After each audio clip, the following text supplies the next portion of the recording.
The dark story of America's largest mansion, Biltmore, Christmas 1895. Snow. Beyond the gates in the Blue Ridge Mountains stands a house that doesn't feel like a house. A palace spread across 4 acres under one roof. 35 bedrooms, 65 fireplaces. Beautiful, yes, but that's just the facade. Behind these walls are hundreds of invisible hands, boiler rooms, long corridors for the staff, coal and steam. The bills pile up like a snowstorm. Then taxes, the Great Depression, empty halls. To save the dream, the family must open their private world to crowds, a museum instead of a home, tourism instead of quiet. And there's more. Female leadership, bold decisions, and a price you don't see on postcards. Can beauty make you immortal if it slowly eats your life? And the real question, who actually paid for Biltmore? And how much does this dream cost today? If you enjoy deep investigations into Gilded Age architecture and the families who built it, please like, subscribe, and tell me in the comments which house to explore next. Your support makes these detailed stories possible. Thank you for being here. Let's begin. Christmas morning, 1895. The Blue Ridge Mountains hold snow like a secret. The air tastes of wood smoke and pine. Beyond Asheville, North Carolina, past forests that run for miles, a private road climbs, iron gates, a curve upward, and then a residence that refuses the word house. Biltmore. It rises from the hillside like a fragment of the Lear transplanted to America. Limestone walls, steep slate roofs, towers and turrets catching the winter light. 4 acres under one roof, 35 bedrooms, 65 fireplaces, a banquet hall whose ceiling sources roughly 70 SCI, a library holding about 10,000 volumes. Beneath the stone and oak, a marvel of modernity for 1895. Electric light throughout, elevators, central heating from massive boilers, refrigeration, fire alarms, and call buttons set into the woodwork of principal rooms. Numbers signal magnitude, but they do not deliver the sensation. Stand in the entrance hall and look up. Stone climbs for 3 stories. A barrel-vatted ceiling carries carved oak and painted detail. Polished marble underfoot. Stained glass filtering winter daylight. The architecture is staged to overwhelm to announce that you have stepped into something deliberately extraordinary. Step past the showpiece rooms, the library, the winter garden with its glass roof and fountain, the banquet hall with its triple fireplace, and the other face appears. Behind the beauty lies infrastructure. Deep in the basement, boiler rooms the size of small factories burn coal to feed the heating system. Thays run industrial machines. Storerooms hold linens, china, crystal, and silver in careful order. The kitchens are laid out not for a family but for an operation. There are servants' quarters and a servants' dining room, servant staircases, narrow and unadorned, hidden from guests. Long service corridors painted institutional green and lit by bare bulbs weave a second circulatory system through the building. Staff move along these arteries unseen, so fires are lit before dawn. Water runs hot before anyone wakes, and breakfast appears the moment it is wanted. Biltmore employs well over 100 people: maids, footmen, cooks, laresses, stable hands, gardeners, foresters, drivers, electrical engineers to tend the wiring, and generators. Plumbers for the intricate indoor pipes, still rare in the rural South. Each post has a purpose.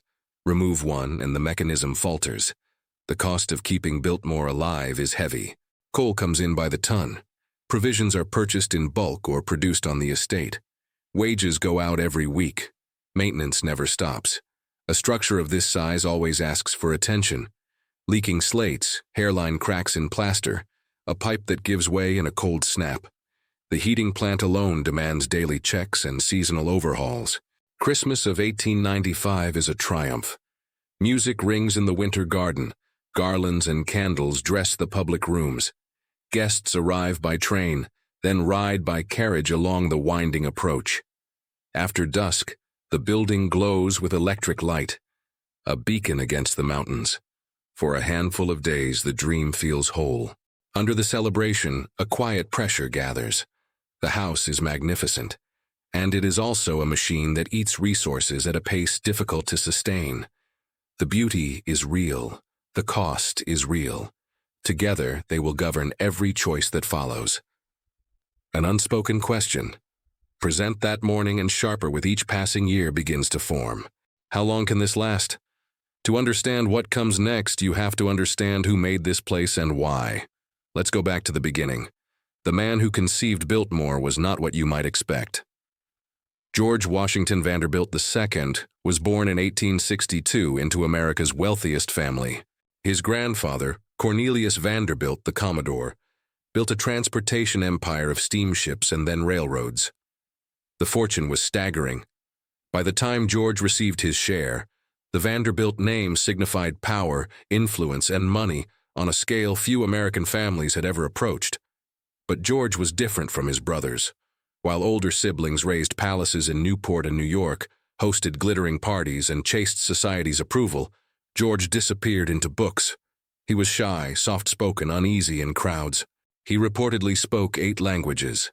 His passions ran to art, literature, horticulture, and forestry. He collected rare volumes with the intensity others reserved for race A horses. He traveled often, mostly to Europe, studying architecture, visiting great estates, and absorbing how buildings and land could function as a single purposeful whole. By his mid-20s, he had decided on something his brothers did not want. Not a showpiece for entertaining, but a private retreat, a working estate, a place to read, think, manage forests scientifically, and live quietly amid beauty and order. The question was where. In 1888, George visited Asheville, North Carolina with his mother. The town lay in a valley ringed by the Blue Ridge Mountains. The air was cool and clean, a draw for wealthy northerners escaping summer heat. The scenery was dramatic. The Southern Railway had recently extended service there, making it reachable without making it crowded. George was captivated. He began buying land, not a token plot for a summer cottage, but thousands of acres. Parcels accumulated, farms, wooded hillsides, eroded fields logged or exhausted by careless cultivation, and then abandoned. In time, the holdings exceeded 125,000 acres, nearly 200 square miles, an area larger than many European principalities. The plan took shape steadily. George wanted a house that married European architectural tradition to modern American technology, grand enough to hold his art and library, yet practical. A year-round residence, not a seasonal ornament. He wanted the estate to support itself, farms to produce food, forests managed on scientific principles to yield timber without ruin. A model of what disciplined stewardship could do. The vision was ambitious. The vision was also expensive. George understood that the family fortune carefully invested produced reliable income. In 1888, it seemed reasonable to believe he could fund both construction and ongoing operations. The initial budget for the house was reported at roughly $5 million, well over $100 million in today's terms. And that was only the beginning. To bring the idea into the world, George needed expertise he did not possess. He needed architects, a landscape mind, engineers, and managers, people who could translate intention into stone, wood, water, roads, and working systems. He turned to 2 men whose names would become inseparable from Biltmore's story. The first was Richard Morris Hunt, America's leading architect, trained at the École des Beaux-Arts in Paris, the first American to do so. Hunt designed mansions for New York's elite, blending French Renaissance forms with modern construction. He understood scale and proportion and how to make a building feel at once historic and current. When George approached him about Biltmore, Hunt was in his 60s at the height of his craft and reputation. The second was Frederick Law Olmsted, the landscape architect behind Central Park and dozens of other landmark projects. Olmsted was 70 when George hired him. His philosophy was firm. Landscape is not decoration. It is a living system. Plants, water, topography, soils, and views must work together. The goal is not to conquer nature, but to reveal its potential through informed patient intervention. Together, George, Hunt, and Olmsted formed the core team. The dream had a visionary. Now it had designers. The next step was to build. That would demand resources, logistics, and human labor on a scale North Carolina had never witnessed. Building Biltmore was never a matter of hiring contractors and waiting. The scale of George's vision demanded planning that bordered on the military. Richard Morris Hunt arrived in Asheville and immediately grasped the challenge. The site, a plateau above the French Broad River, ringed by mountains, was dramatic yet remote. Nearby suppliers could not deliver the required quality or quantity. There were no workshops for intricate metalwork, carved stone, or ornamental plaster. Even transportation was inadequate to move materials from distant sources to the ridge. Hunt's answer was methodical. He designed the house in a French chateau idiom, drawing directly on law precedents such as Blois and Chenono. Proportions were calculated with care. The facade balanced symmetry with lively massing. Corner towers anchored the composition. A porte-cochere provided sheltered arrival. Inside the plan guided visitors from grand public spaces, entrance hall, banquet hall, library to progressively more intimate family rooms above. Beauty served function. Every ornament reinforced a structural line, framed a vista, or clarified circulation. Hunt also knew beauty meant nothing if the building could not be built correctly. His drawings specified materials with precision. Indiana limestone for exterior walls, durable, weather-hard, and responsive to carving. Oak for interior joinery and floors. Marble for fireplaces and accents. Copper for the roof. Costly but long-lived, chosen to endure for generations. Every piece was numbered, every dimension verified. At this scale, an error was not a blemish, but a liability. Frederick Law Olmsted confronted a different battlefield. His first survey left him dismayed. Decades of logging and careless farming had stripped the thin mountain soils. Hillsides were scarred by erosion. Creeks ran turbid. Native forests, once dense with chestnut, oak, and tulip poplar, had been cut over or cleared for crops that quickly exhausted the ground. The landscape was ecologically injured and visually tired. Olmsted's approach was restorative. He refused to ring a mansion with ornamental garnish and call it a landscape. He set out to heal the land. His plan called for large-scale reforestation. Hundreds of thousands of trees placed deliberately with native species prioritized. Erosion control would come through terracing contour plantings and ground covers. The approach road, ultimately roughly 3 miles long, would wind gently through recovering forest, revealing vistas in measured sequence and building anticipation. Close to the house for OA House's formal gardens would supply structure and color. Beyond them, a managed working forest would demonstrate that beauty and productivity could coexist. Both men understood that vision required infrastructure. George approved the outlay. A private spur of the Southern Railway was driven straight to the site. A brick kiln on the property fired millions of bricks for interior walls and chimneys. A woodworking mill turned timber into flooring, panels, and trim. A stone yard dressed limestone blocks. Temporary housing went up for laborers. At the project's peak, more than 1,000 men worked on the hill. The workforce was diverse. Stonemasons from Italy brought old-world cutting and setting techniques. Carpenters from Asheville and the surrounding mountains practiced in the region's hard hardwoods, shaped the interiors. Brickmakers, plasterers, painters, glazier, and metal workers added their disciplines. For many locals, it was steady pay on a job unlike anything the region had seen, and the pace tolerated no carelessness. The logistics were staggering.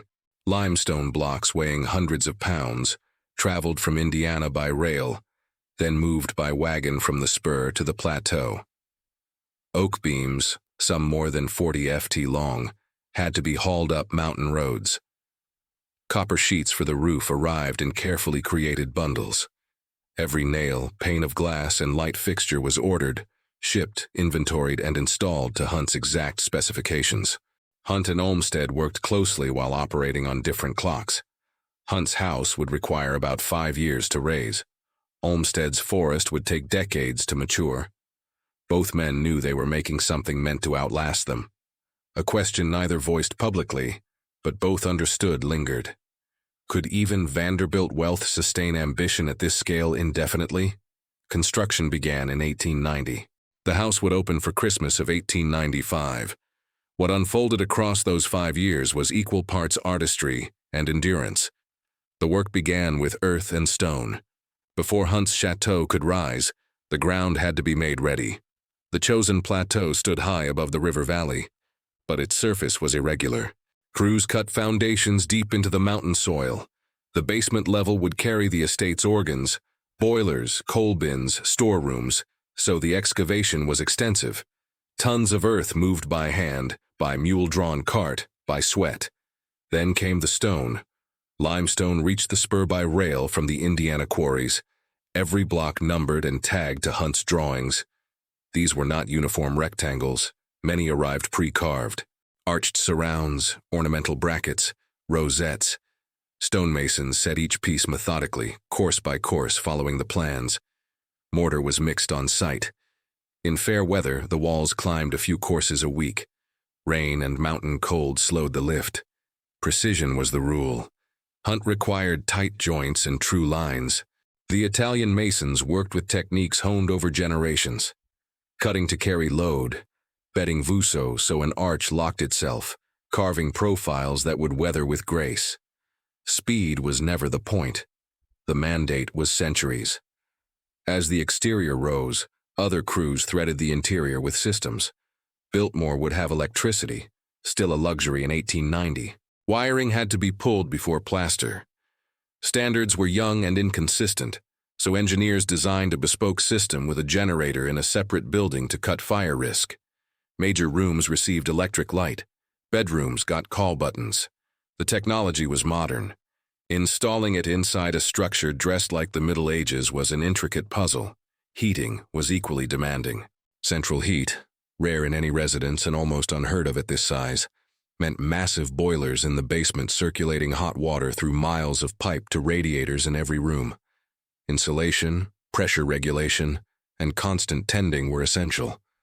Cold deliveries became routine. Engineers had to be on staff year-round. Comfort carried a standing price. Steady fuel, steady oversight, steady expense. Woodwork added another tier of craft. Oak, chiefly American white oak, provided strength and figure. The library alone required carved paneling from floor to ceiling, a hand-worked ceiling, and a concealed spiral stair to the upper gallery. Carpenters labored for months on that single room. The banquet hall's triple fireplace rose nearly to the rafters, marrying carved stone and oak.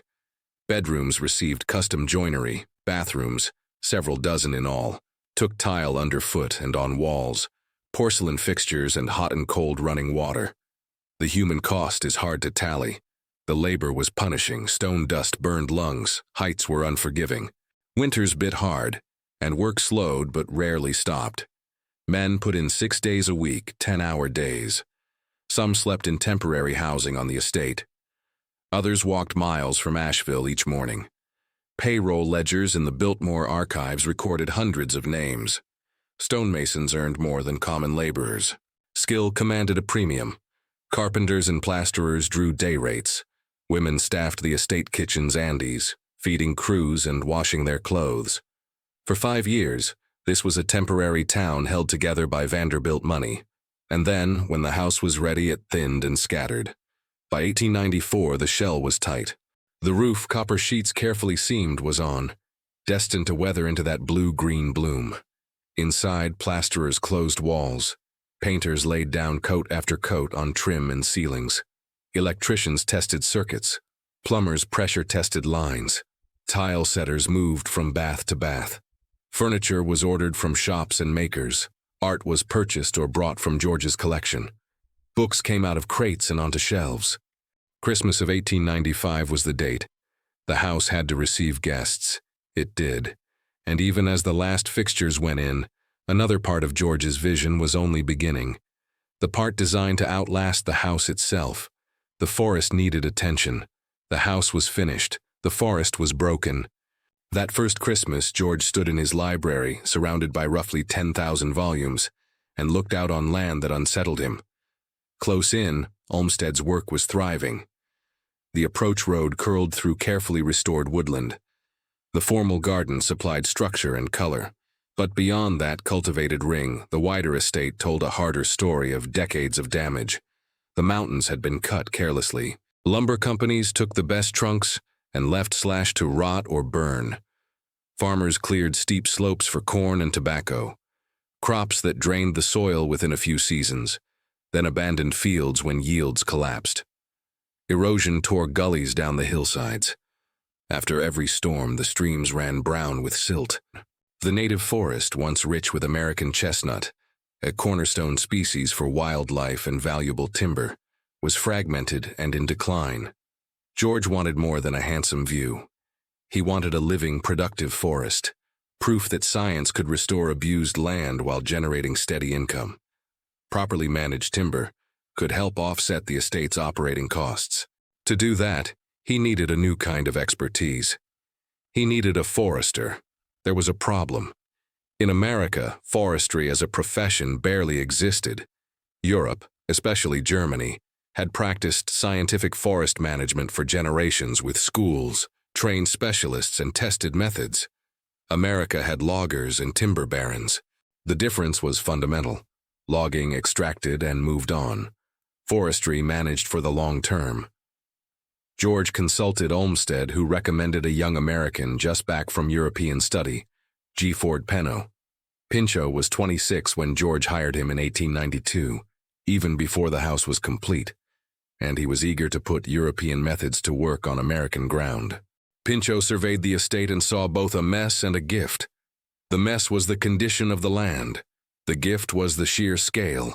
Roughly 125,000 acres offered room to experiment, to adapt European techniques, and to model what American forestry could become. His approach was systematic. First came a full inventory. What species were present? Where were healthy stands?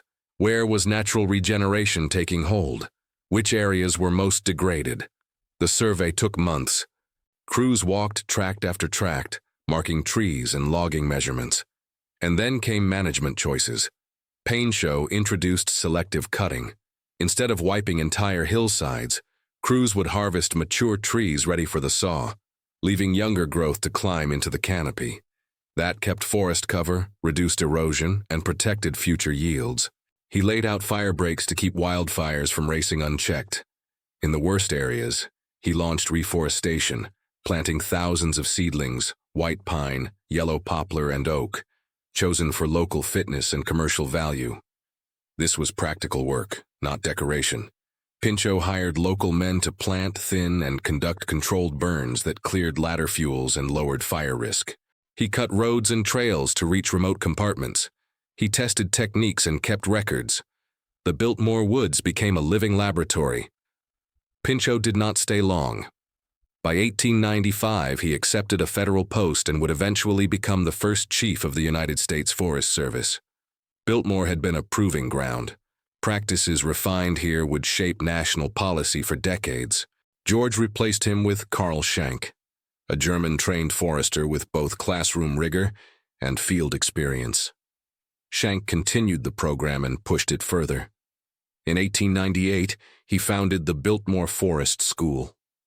The first forestry school in America, students lived on the estate and learned by doing, marking trees for harvest, calculating timber volumes, laying out roads, conducting prescribed burns, studying soils, and diagnosing tree diseases. The school ran for 15 years. It trained hundreds of foresters who carried scientific management across the country, some into state and federal agencies, others onto private timberlands. A simple idea began to spread. Forests could be productive and sustainable, and deliberate care outperformed exploitation over time. Arguably, this was George's most consequential achievement. The house dazzled visitors. The forest changed an industry, but both house and forest demanded constant funding. And that funding, steady for now, still hinged on George's ability to pay. The bills kept coming. Christmas of 1895 arrived with snow and anticipation. The house was ready. Fires glowed in the hearths. Electric light washed the rooms. The winter garden under its glass roof and central fountain wore seasonal greenery. The banquet table stood laid for guests. Music moved along the corridors. For George, this was the moment the vision turned tangible. Guests came by train to Asheville and then in carriages up the winding approach. The effect was intentional. Glimpses through trees, then the full facade revealed at once. They stepped down beneath the porte cochere and into a space meant to overwhelm. The entrance hall lifted for 3 stories. Stone walls, carved oak, stained glass, polished floors. The scale announced that they had entered something extraordinary. George was a quiet host. He did not imitate the Newport excess of his siblings. Biltmore's gatherings were smaller and more considered. Visitors explored the library with its hidden stair and rare books, the winter garden with tropicals thriving under glass in deep winter, the banquet hall where the ceiling soared roughly 70 feet, the basement bowling alley and indoor pool. What impressed as much as architecture was technology. Switches that brought light instantly, elevators gliding between floors, hot water in every bath, central heat smoothing the temperature of a building the size of a small museum. Beneath the celebration, practical reality never left the room. The house demanded constant attention. More than 100 staff kept Biltmore alive. Maids cleaned, changed linens, and guarded the finish of every surface. Footmen served meals, stoked fires, and answered call buttons. Cooks fed family and staff. Laundresses wrestled mountains of sheets and clothing. Engineers tended boilers and electrical gear. Groundsmen held the gardens and approached road and order. Stable hands managed horses and carriages. Foresters looked to the woodland. Each worker drew wages. Each department ate supplies. Coal arrived by the carload to feed the boilers. Provisions were bought in bulk or grown and processed on the estates' farms and dairies. Maintenance never slept. A structure this large always had a slate to reset, plaster to mend, a pipe to replace, a circuit to diagnose. Every fix required skilled hands and materials. The monthly operating costs were substantial. George had expected that. His share of the Vanderbilt fortune yielded income from railroads, real estate, EST, and finance. By any measure, it was considerable. The question was whether it was enough. George kept careful books. Ledgers in the archives itemize everything: salaries, coal, food, repairs, taxes, insurance. The figures are precise and daunting. The estate's productive arms were meant to shoulder part of the load. The dairy turned out milk, butter, and cheese. Gardens and glass houses supplied vegetables year-round. Orchards provided fruit. The forest under Schenck and his students began to generate timber revenue. These streams mattered, but they could not equal the cost of operating the house itself. George believed he could hold the balance. He had resources and resolve. He loved Biltmore, the hush of the library, the mountain views, the proof that scientific forestry could heal land. This was retreat, vocation, and legacy at once. Yet the pressure was real. Each month brought bills. Each month funds moved to meet them. The house was magnificent. The house was also a machine that burned money at a rate even Vanderbilt wealth might not sustain forever. George's answer was discipline. He avoided spectacle. He limited guest lists. He invested in productivity, expanding farms, refining forest work, hunting for efficiencies wherever he could find them. The hope was simple. Over time, the estate would carry more of itself. For about a decade, the balance held. The house functioned, the forests improved. The settlement beyond the gates, Biltmore Village, created to house workers and provide services, became a tidy community with church, school, shops, and cottages. Wages were fair by contemporary standards, housing decent, management paternal, but for the era comparatively enlightened. The estate looked stable. The dream looked sustainable. Then forces beyond George's control began to change the math. The years after that first Christmas settled into rhythm. George never meant Biltmore to be ornamental. From the start, his vision included productivity. The estate would be beautiful, yes. And it would work. Farms would supply food. Forests would yield timber. The land would help pay its way, or at least shoulder, a meaningful share of its own upkeep. The farms expanded steadily. The dairy grew into one of the largest in North Carolina. Jersey cows grazed along the French Broad River pastures. Milk was processed on site, some for household and staff. The balance sold in Asheville. Butter and cheese added steady revenue. Quality stayed high because George insisted on modern sanitation and proper animal care. Practices still uncommon in much of the rural South. Vegetable gardens and glass houses fed the kitchens year-round. Tomatoes, lettuces, cucumbers, beans, roots put by for winter. Orchards gave apples, peaches, and pears. Hogs and chickens supplied meat and eggs. The aim was practical self-sufficiency, cutting exposure to outside suppliers and volatile prices. In the woods, Schenck kept the forestry program on course. Selective logging provided a reliable trickle of timber to local mills. Not spectacular, but consistent. More importantly, the forest was knitting back together. Erosion slowed as ground cover returned.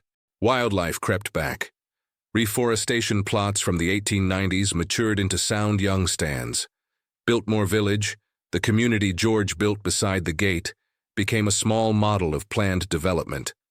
Richard Sharp Smith Hunt, supervising architect, said in English cottage vocabulary, brick and stucco slate roofs, humane proportions, a church, a school, a hospital, shops for goods and services, cottages for workers and their families.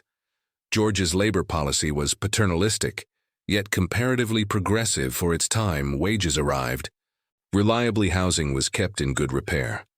The school educated workers' children without charge. Medical care was available. George believed well-treated workers were more productive and loyal. It was sound business as much as charity. The result was a community whose living standards outpaced many southern mill towns and mining camps. Social life at Biltmore stayed intentionally restrained. George married Edith Setson Dresser in 1898, and she shared his preference for quiet over spectacle. They entertained selectively, small dinners, weekend guests, an occasional concert in the winter garden. Nothing like the costumed extravaganzas in Newport where orchestras played till dawn. Restraint was partly temperament. George truly preferred books to crowds and partly arithmetic. Every grand ball burned through thousands of dollars. Every house party pulled in extra staff, extra food, extra coal. Operating costs were already heavy. Unnecessary display only worsened the math. Daily operations ran on choreography. Staff worked in shifts so fires were tended, call buttons answered, and meals prepared around the clock. A household manager coordinated schedules and standards. Edith oversaw domestic arrangements with the housekeeper. Linens, china, menus, guest rooms. Detail by detail, the estate functioned like a contained town. Supplies rolled in by rail on the private siding. The blacksmith shop repaired tools and tech. The carpenter shop built furniture and handled joinery repairs. The garage housed motor cars. George was an early adopter and saw that automobiles would overtake carriages. For a time, the system worked. Investment income covered the remaining deficit. Farms and forests contributed. The estate employed hundreds, supporting families across the region. Biltmore became Asheville's largest employer and a point of civic pride. Yet the balance was delicate. Cash had to move in an unbroken stream. Any shock to George's investment income, a market slide, a recession would bite immediately. There was little safe room to cut without shuttering parts of the house or dismissing staff steps that would undercut the estate's purpose.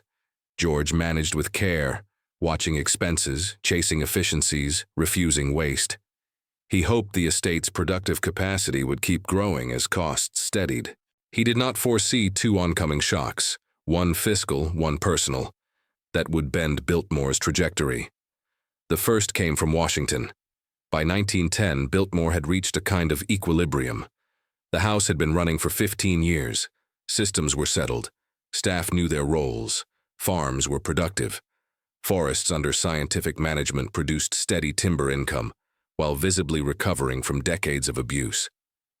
George and Edith had a daughter, Cornelia, born in 1900. The family lived quietly, winters at Biltmore and summers traveling or staying at other properties. The estate looked stable. The dream felt secure. Then Washington changed the rules. In 1913, Congress ratified the 16th Amendment, creating a federal income tax. Until then, wealthy Americans paid little direct tax to the federal government. Local property taxes existed, but income largely went untaxed, the ground on which the Vanderbilt fortune had accumulated and grown. The income tax changed the math. A significant share of George's annual income, the money that carried Biltmore's operating costs, now went to the federal government. Rates began low and rose quickly for top earners. Each year, George transferred substantial sums to Washington, dollars that had previously covered coal, salaries, and repairs. The effect was immediate. The careful balance of income versus expense tipped. Operating costs did not fall. The house still demanded fuel, labor, maintenance, and supplies. But the money available to meet those costs shrank. George read the ledgers with mounting concern. Cuts would be necessary. Where to cut? Every department felt essential. Dismissing staff would operations, shuttering rooms would undercut the estate's purpose. Trimming farms or forests would reduce the very revenue that helped. George began to adjust. Travel was curtailed. New purchases were deferred. Non-critical maintenance was postponed. Vacant positions were not always refilled. The changes were incremental and cautious, intended to preserve core function while easing cash outflow. He believed he could steer through. The tax was permanent, but the estate could adapt. Productivity could climb. Expenses could be shaved. With time, a new equilibrium might emerge. Time ran out. In March of 1914, George traveled to Washington District of Columbia for medical consultations. He had been struggling with health issues, complications from appendicitis. By most accounts, the condition worsened abruptly. Surgeons operated in emergency. George Washington Vanderbilt II died in Washington on March 6, 1914. He was 51 years old.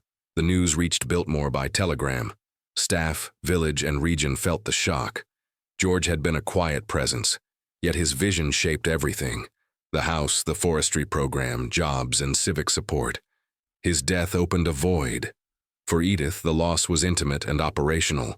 She had lost her husband and inherited a strained enterprise. George's will left Biltmore to Edith for her lifetime, then to their daughter, Cornelia. The bequest included all assets, house, land, farms, forests, and all obligations. Edith sat at George's desk in the library and studied the numbers. The picture was sobering. Monthly operating costs were large and largely fixed. Farm and timber revenues helped but did not close the gap. The difference had always come from George's investment income. That income still existed. His estate was substantial, but federal income taxes and the costs of settling the estate reduced what was available. The arithmetic was blunt. As then operated, Biltmore cost more to run than it generated. Without significant change, the estate would draw down capital until within a decade perhaps funds would be exhausted. Edith faced a choice. She could attempt to preserve the estate exactly as George envisioned, likely ending in bankruptcy and forced sale. Or she could make hard decisions now while options remained to ensure that something endured. She was 43 years old, a widow with a teenage daughter and an estate that employed hundreds. The responsibility was immense. But Edith was pragmatic, intelligent, and tougher than many realized. She began to plan. Edith understood what many wealthy widows of her era did not. Sentiment could not pay bills. She loved Biltmore. George had built it as his life's work, and she had helped make it a home. But love would not keep the boilers firing or the staff paid. The estate was bleeding cash. Without decisive action, everything George created would vanish within a few years. The first step was assessment. Edith hired accountants and lawyers to examine the books end to end. Their findings confirmed her fears. Annual operating costs hovered around $250,000, roughly $7 million in today's currency. Revenue from farms, the dairy, and timber covered perhaps 1/3. The remainder depended on investment income already diminished by federal taxes and by the costs of settling George's estate. The arithmetic was unforgiving. At the current pace, capital would be spent within a decade. Sooner if major repairs or a downturn struck. Once funds were gone, creditors and tax collectors would move. The estate could be seized and auctioned. Edith weighed her options. She could liquidate everything at once, live comfortably elsewhere, and close the chapter. Many advisors urged exactly that. She refused. Biltmore was more than memory. It sustained hundreds of families in a region with limited opportunity. The house itself was irreplaceable. A pinnacle of Gilded Age architecture filled with museum-grade art and furnishings. So she split the problem. The house and its immediate grounds were the irreplaceable core. the part of George's vision worth saving. The vast forest holdings, while important, were negotiable. In 1915, Edith opened talks with the federal government. The United States Forest Service, newly established and for a time led by George's former forester, Gifford Pinchot, was seeking large tracts for national forests. The land George had assembled and managed scientifically was exactly what the government wanted: contiguous acreage with proven potential for sustainable management. The process took time. Surveyors had to mark lines. Boundaries required verification. Appraisers set values. Lawyers on both sides worked through terms. Congressional appropriations and politics added complexity. The sale closed in 1916. Approximately 86,700 acres, nearly 2/3 of the original estate, transferred to federal ownership. The government paid a fair figure, though less than George had invested in purchase and improvement. The transaction formed what became Pisgah National Forest, named for Mount Pisgah, the peak visible from Biltmore's terraces. The sale achieved Edith's main objective. It generated capital to retire debts and build a cushion for what remained. It also ensured that George's forestry experiment, the work launched by Pinchot and advanced by Carl Schenck, would continue under federal care. The Biltmore Forest School closed. Schenck returned to Germany, but the forest itself would be protected and managed on principles George had championed. Edith retained roughly 8,000 acres around the house and village, still substantial, but manageable. She could concentrate resources on the core without the crushing expense of administering tens of thousands of acres. Next came operational cuts. Headcount fell gradually through attrition and targeted layoffs.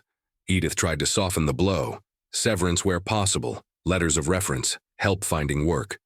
Departments were consolidated.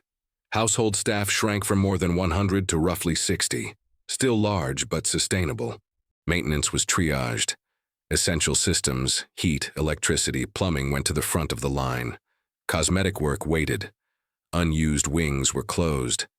Vents were shut to save coal. Formal gardens were simplified to reduce labor and inputs. Edith cut her own spending sharply. Guest lists narrowed, entertaining became rare, travel turned minimal. She focused on Cornelia's education and on keeping the estate solvent. Her method was calm and unsentimental. She kept detailed ledgers, reviewed accounts monthly, and questioned every expense. Restoring Biltmore to George's full vision was no longer feasible. The goal was lean continuity, a smaller operation that could live within its means.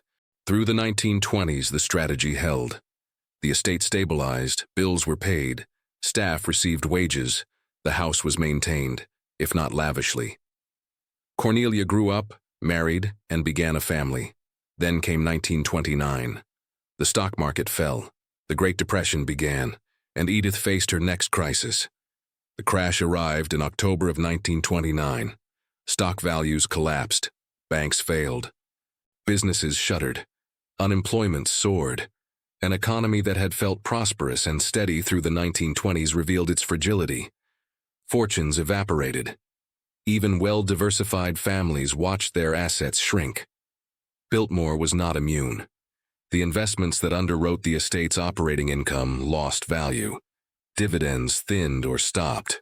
The cash flow Edith relied on for wages, coal, supplies, and repairs turned uncertain. At the same time, the Depression gutted Asheville and the mountain counties.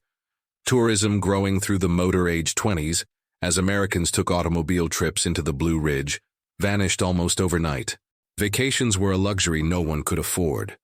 Hotels stood empty. Restaurants closed. Shops strained to survive. Unemployment in the area rose past 20%. Edith faced a grim ledger. Income had fallen. Expenses, though far leaner than in George's era, remained substantial. The farms and forests produced revenue, but nowhere near enough to fill the gap. Further cuts were possible. Dismiss more staff, darken more rooms, postpone everything but emergency maintenance. Yet there was a floor beneath which the house itself would begin to fail. Stone structures demand constant care. Neglect invites water. Water breeds rot. Plaster loosens. Small problems become structural. A few underfunded years could require decades and a fortune to undo. Edith considered selling. Brokers proposed breaking up the land for development. But who would buy in a depression? And even if parcels moved, the house would likely be doomed. Too large, too costly to run, impractical for any use but the one George intended. Then, someone, the precise source is unclear in surviving papers, suggested a radical step. Open Biltmore to paying visitors. For Edith's class and generation, the idea bordered on scandal. Privacy was a creed. The thought of strangers filing past your rooms, studying your possessions, felt unthinkable. Edith was pragmatic. She had already sold 2-3 of George's mountains. She had cut staff, closed wings, simplified operations. Opening the doors to visitors was the next logical adaptation, and it offered something more than relief for the estate. Asheville needed work. If Biltmore drew tourists, those travelers would lodge in local hotels, eat in local restaurants, and shop on local streets. The estate itself would hire guides, ticket takers, and grounds crews. At a moment of near universal idleness, this could put people back to work. She decided Biltmore would open to the public in March of 1930. Preparations were substantial but frugal. Rooms were arranged for viewing. Ropes and barriers guided visitors and protected furnishings. Routes were mapped. Staff trained for crowd flow and questions. Tickets were printed. Notices ran in regional newspapers. Admission was set at $1 per person. High enough to matter, low enough to tempt visitors in hard times. The tour would cover the principal public rooms: entrance hall, banquet hall, library, winter garden, and selected bedrooms. Private family quarters would remain closed. Guests would enter at the front, follow a prescribed path, and exit at the side. The circuit was planned for approximately 2 hours. Opening day carried real uncertainty. Would anyone come? Would people in a depression part with $1 to see a house?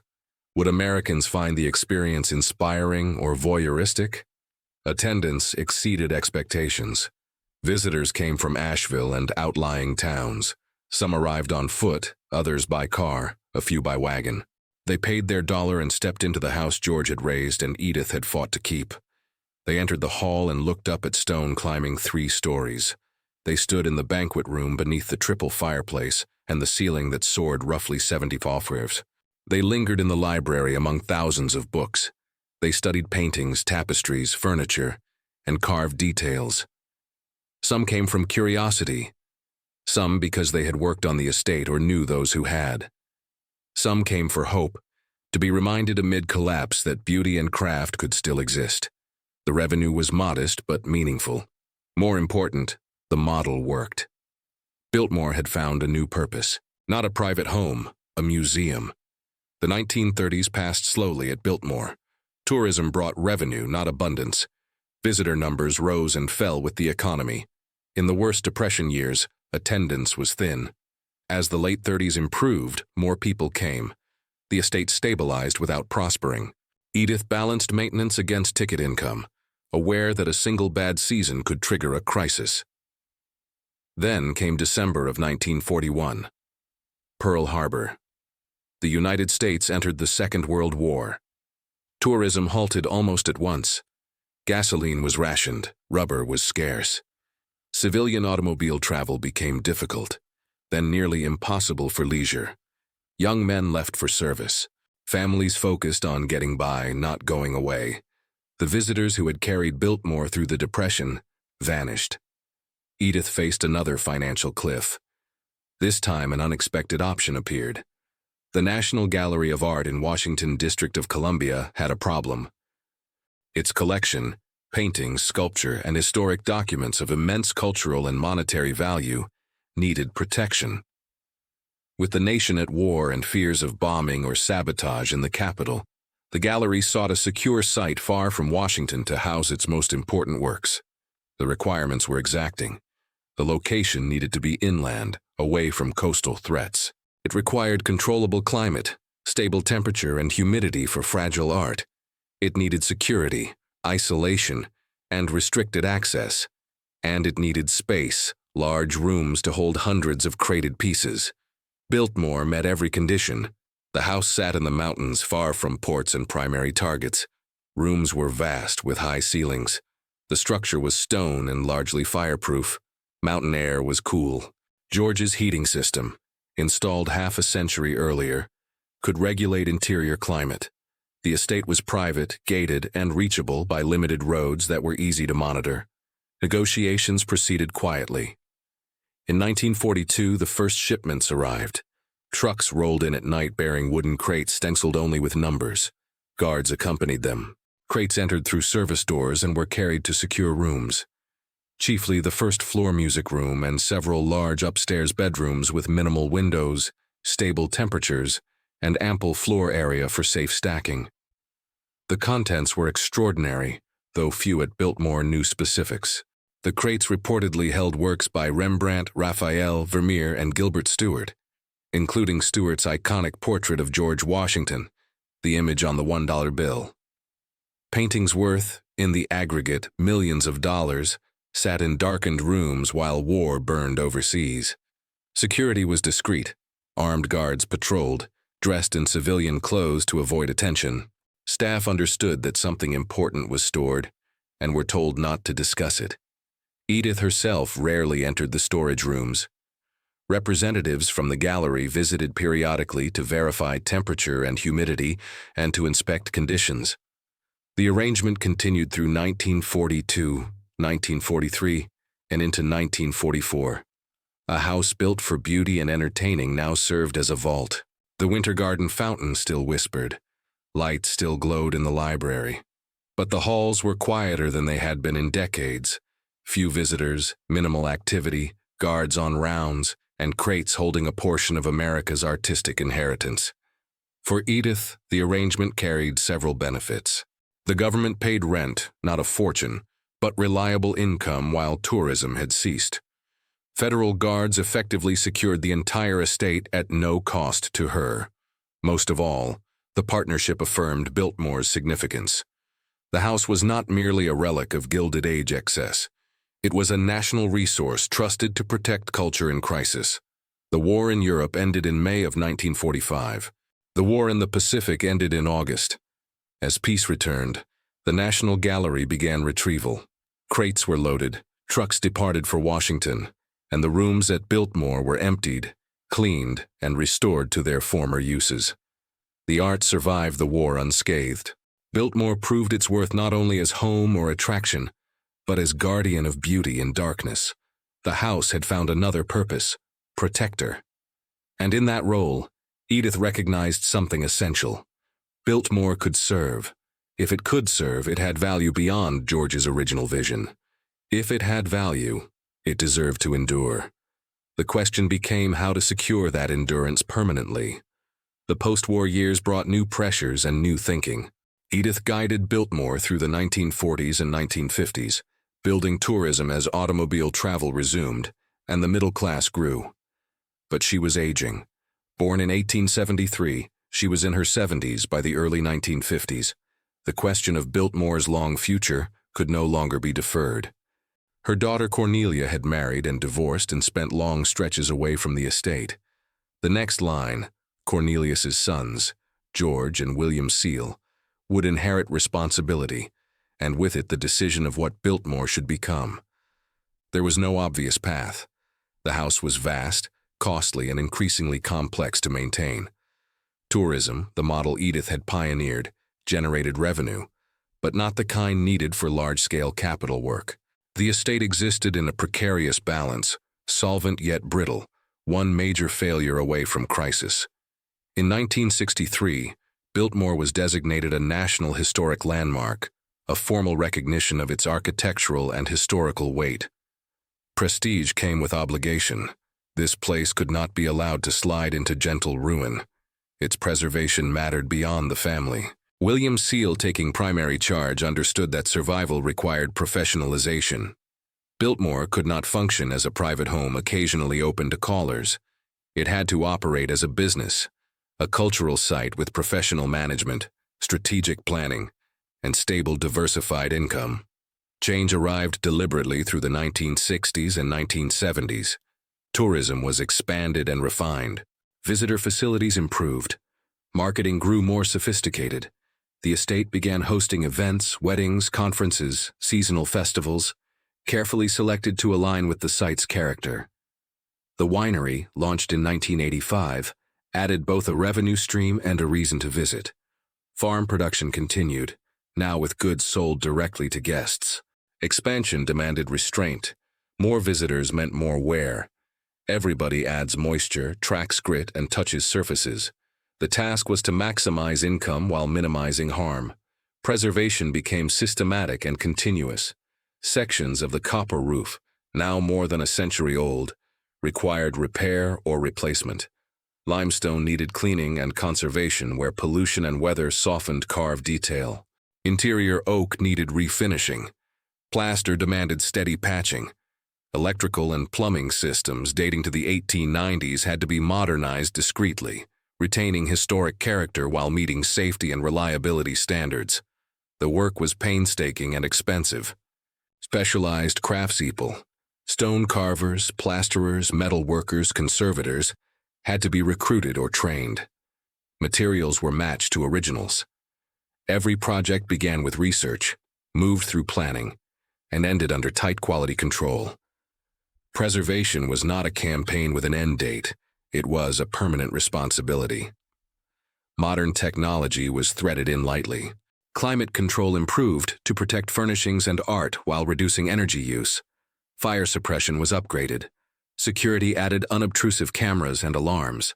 Solar panels on outbuildings screened from view helped lower operating costs without disturbing historic sightlines. The forestry legacy continued.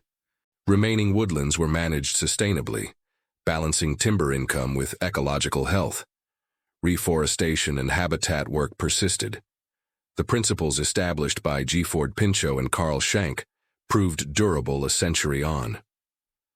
By the early 21st century, Biltmore had become one of America's most visited historic houses, drawing over 1 million guests annually. The estate employed approximately 2,000 people, far more than Georgia's original staff, and stood among the region's largest private employers. The economic impact across Asheville and western North Carolina was substantial. The transformation was complete. Biltmore began as one man's private refuge. Realized with Gilded Age capital, it survived through adaptation. Edith's hard choices, the family's willingness to share what had been private, and the clear-eyed recognition that preservation requires public access, professional operations, and diversified income. The house George built for quiet and study now serves millions. The forests he healed for science now invite hikers and naturalists. The estate that once strained a fortune now sustains livelihoods. The lesson is plain: beauty by itself is not enough. Grand visions need resources. Resources without adaptation guarantee failure. Biltmore endured because its stewards were willing to change its purpose while protecting its essence. Who paid for Biltmore? Workers who built it? George who funded it? Edith who saved it? Visitors who sustain it? How much does the dream cost? More than money. It costs vision, sacrifice, adaptation, and the humility to let great things live by learning to serve. The house survived because it learned to serve. If you enjoy deep investigations into Gilded Age architecture and the families who built it, please like this video and subscribe to the channel. Your support makes these detailed stories possible. Tell me in the comments which historic house should we explore next. The Breakers in Newport, Hearst Castle in California, Lyndhurst on the Hudson, or perhaps something unexpected, a forgotten mansion with a story waiting to be told. These places aren't just buildings, they're chapters in America's story, built by real people, paid for with real costs, and preserved through real struggle. Every mansion has its shadows, every dream has its price. Thank you for watching. I'll see you in the next investigation.